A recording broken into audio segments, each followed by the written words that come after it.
Hi everyone, and thanks for tuning in. Definitely, guys, it's that time of the week where we bring you nothing but the good life. Definitely. Would you say that this is a feel-good show? Definitely. I feel great. I know you feel great, especially in our company.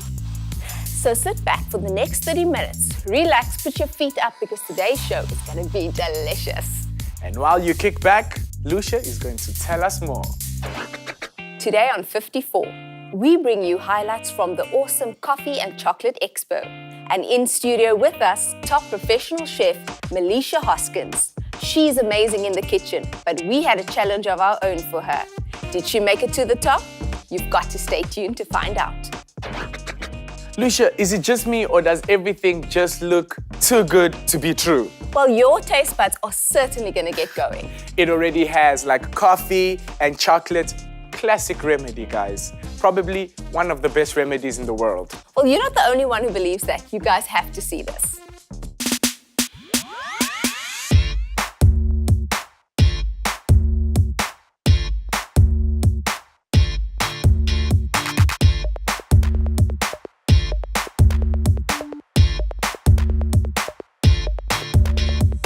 My name's Hamza. I love coffee and I love chocolates. So it's a coffee and chocolate festival. I thought it would be perfect for me.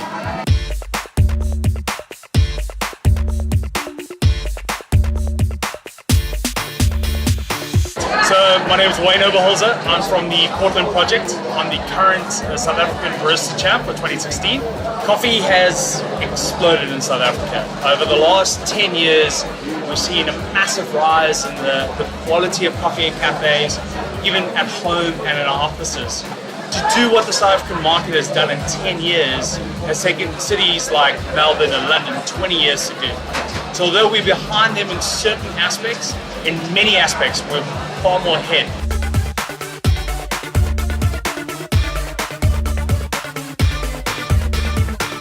It takes up to 4 to 5 years to have from the cocoa bean itself to turn into a fruit they can harvest and they can produce cocoa. It doesn't stop there. It's not like an apple, you collect it and you eat it.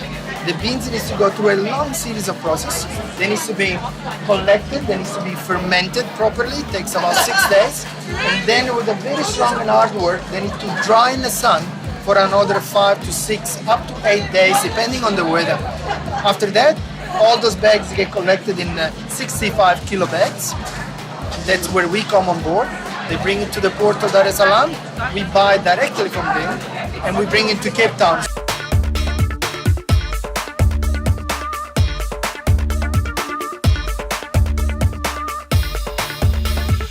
We are classified as the world's strongest coffee.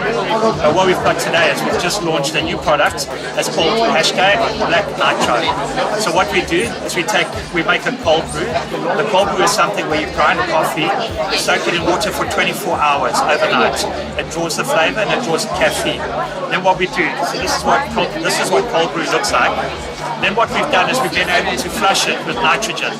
We flush it with nitrogen, we put it in a keg system, very similar to a Guinness beer, and we run it off the keg system. This is what it looks like. We've had a fantastic weekend. We've had a really great show. It's known to be the fastest growing consumer expo in South Africa. We've got a wonderful range of coffees, we've got a wonderful range of chocolates on our show. We've got such exciting feature areas, such as, for example, we've got our pairing workshop where you can come in there, you can pair your Africa chocolates with a range of different liqueurs and wines, coffees. Also beyond that, we've also got our chocolate workshop, which has been sponsored by Keith Bayer's Chocolates, where you can basically sit there with our Belgian chocolatier, you can learn how to cook with chocolate and how to wow with chocolate.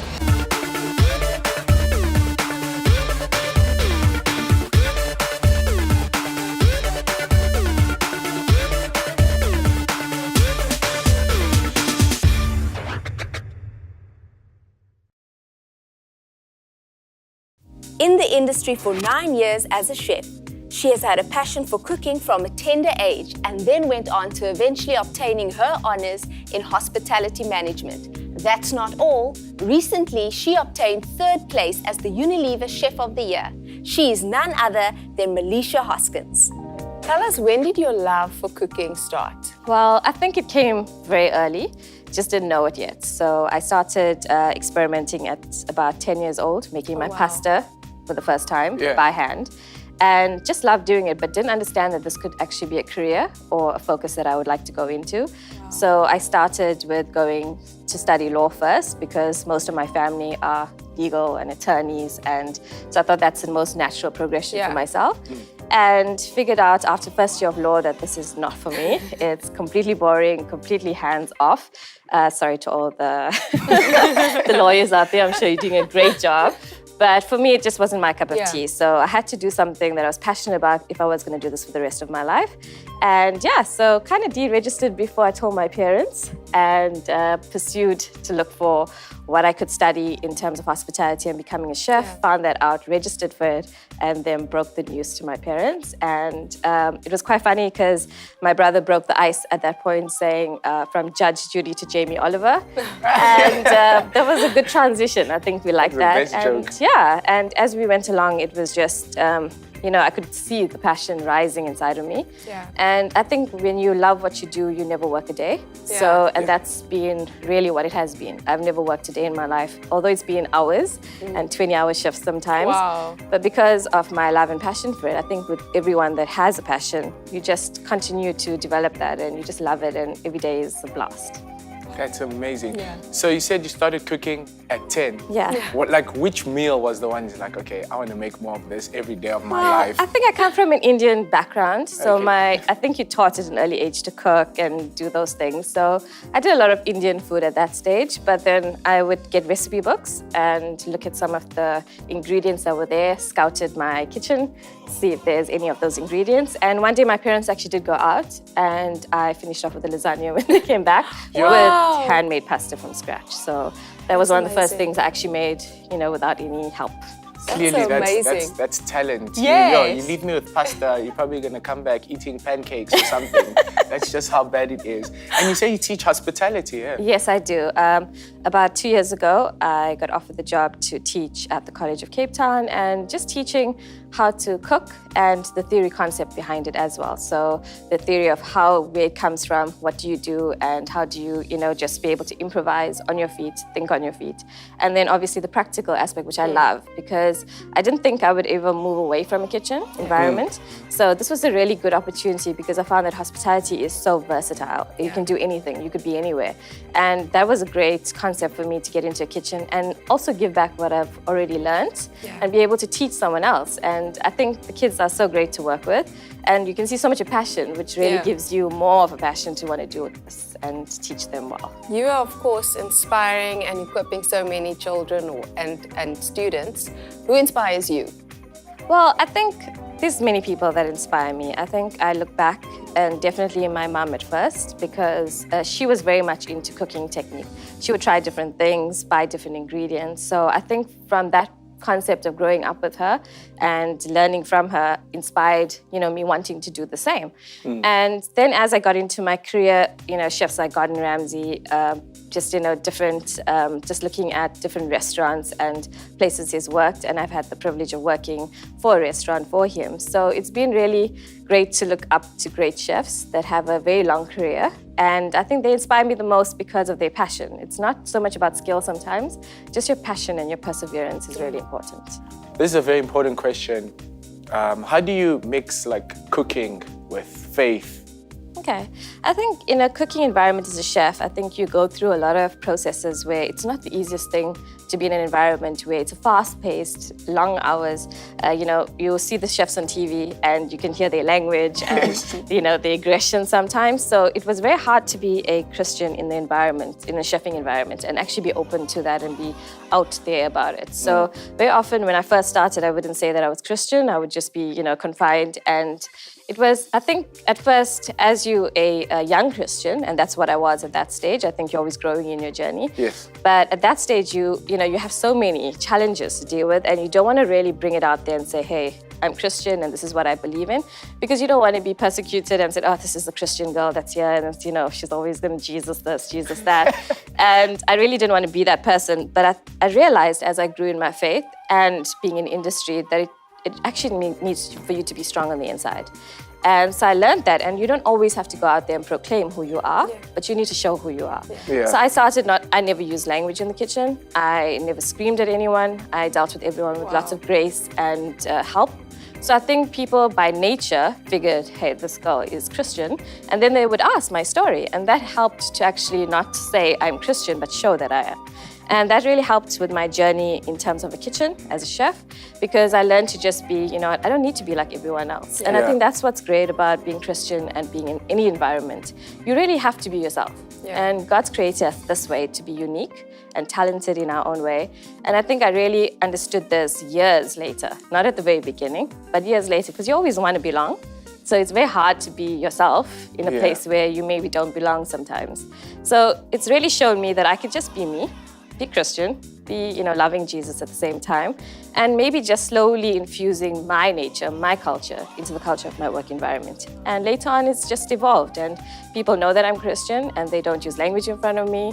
They try to deal with me differently, and you can see that that's impacted people around me. That's pretty amazing. Cool. Yeah, that's amazing. And food is so important. The Bible speaks about feeding the body, but also feeding the spirit. How do you feed your spirit? So I think, starting off your day with quiet time, really important, because that really sets you up for a great day.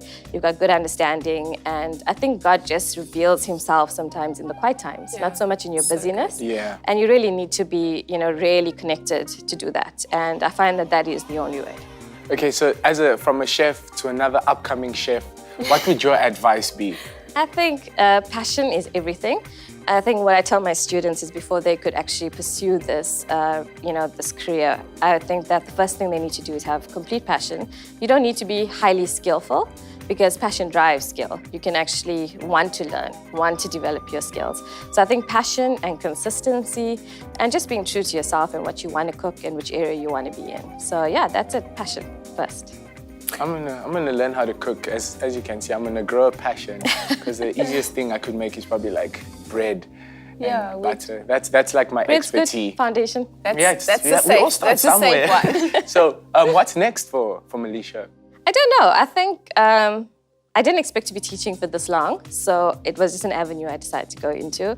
I think that's a good thing about not really knowing everything. Yeah. So having, I think I was faithful enough to obedient enough to really follow what, God has placed inside of me. And I believe that it is a talent that he has given me, and I needed to share it and use it appropriately. So I think I have been really praying to God, just show me your way and I will step into it if it's the right thing. And that's basically what I've been doing. And that's been a pretty good journey. I think a journey with God having prepared for you as opposed to your own journey and trying to figure out yourself is very hard. So I just sit back and just wait. And so far, the steps that have been ordered have been pretty good. One good question would be, have you had pap? Yes, I have. Excellent. That is the best thing ever. So on that, you've tasted a bit of Africa. Do you think you have African knowledge? Hopefully. We're going to see. Well, we hope so. We've got AfriQuiz. We're going to ask you a few questions about Africa. Oh, wow. And hopefully the pap gives you some power to answer the question. Hopefully. Do you think you're up for it? Yes, let's bring it on. Okay, fantastic. Cool.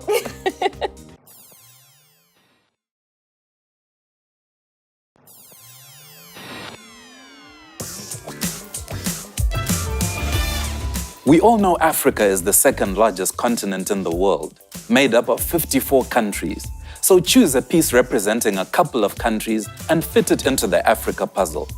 You will then be tested on your knowledge. And if your general knowledge is less than general, Ray is there to put you back on track. Your score will be added to the 54 scoreboard. The aim is to try and remain at the top of the board.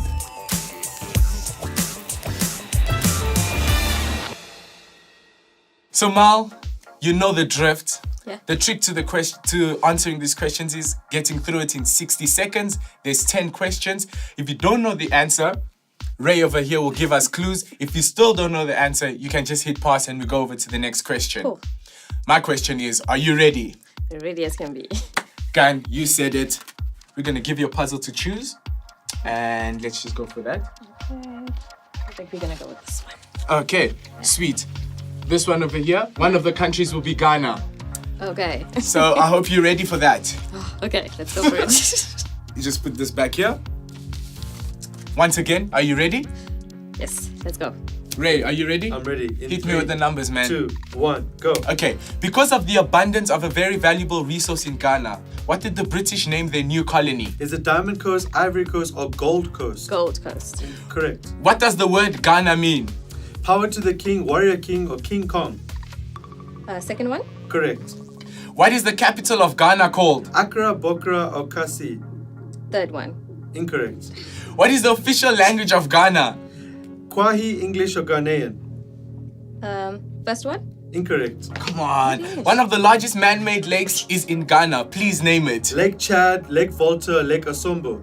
Second one. Correct. What is this currency in 20 Ghana seconds. called? Rands, rupees, or Sedi? Sedi. Correct. Done. What is the national anthem of Ghana? God bless the Queen, God bless our homeland, or God historically stands? Second 8 one. seconds. Correct. Yes. Who was Ghana's first president? Kwame Nkrumah, Jerry Rawlings, or John Atta Mills? First 2, one. 1, time's First up. one. Done. Yes. Yes. the first one? You got it. You got it. Correct. You got Yay. it. You got it. Now, you hit Better it. score. Right there. What's our score, Ray? The score is 1, 2, 3, 4, 5, 6. Yay! Six. Come on. Yay. Come on. And you said in the interview, you said 6 out of 10. So exactly. That was the mark. Exactly. You go right here. Right here. Yes. Just underneath. There we go. There we go. Well, we're not done with her yet. We're gonna go check out some action in the kitchen, and I'm pretty sure that's where she'll get 10 out of 10.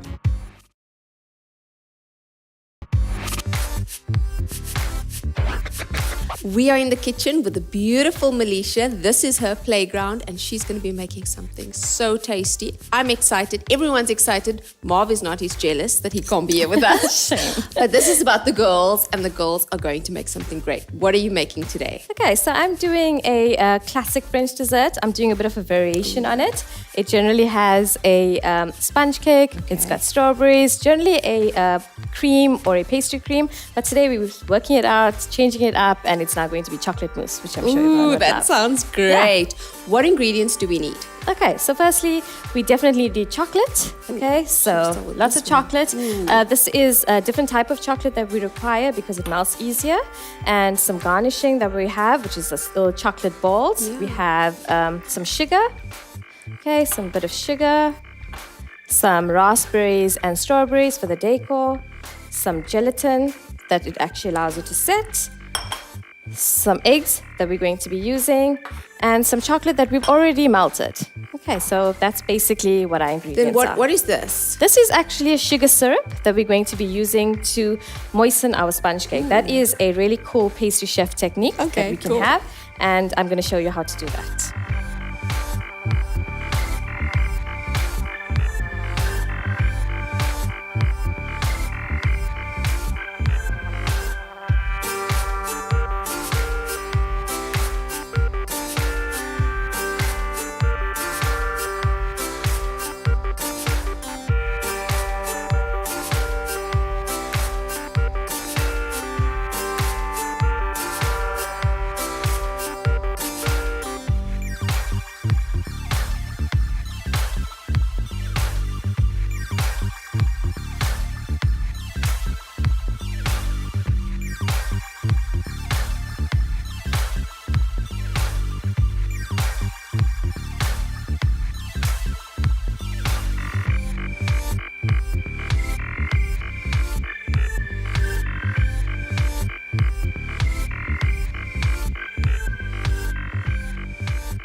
Oh my word, wow.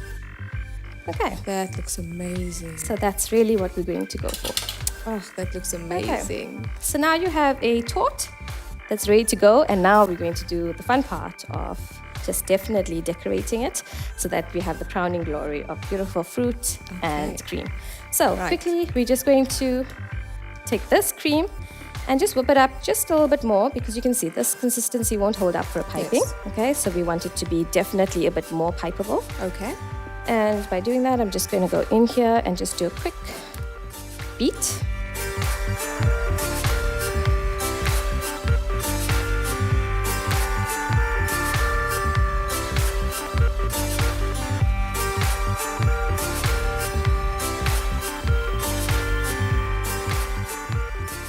Now this looks fantastic. I can't wait to dig in. Thank you so much for being here. Thank you for making this masterpiece. You're so welcome.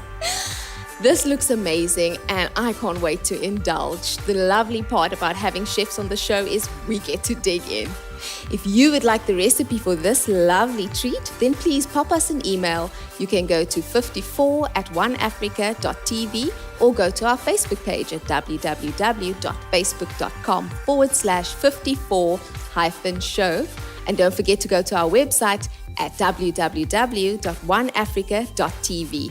That's it from us. Thanks for being here. We're going to dive into this thing. We are going to indulge. Oh, Yay. yeah, I'm so ready. I'll get 2 plates for us. Go for it. Let's do this.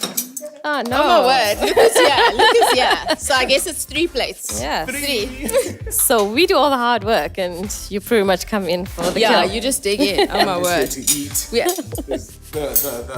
Okay, so We should go like a museum or something. Okay. who's gonna cut the cake?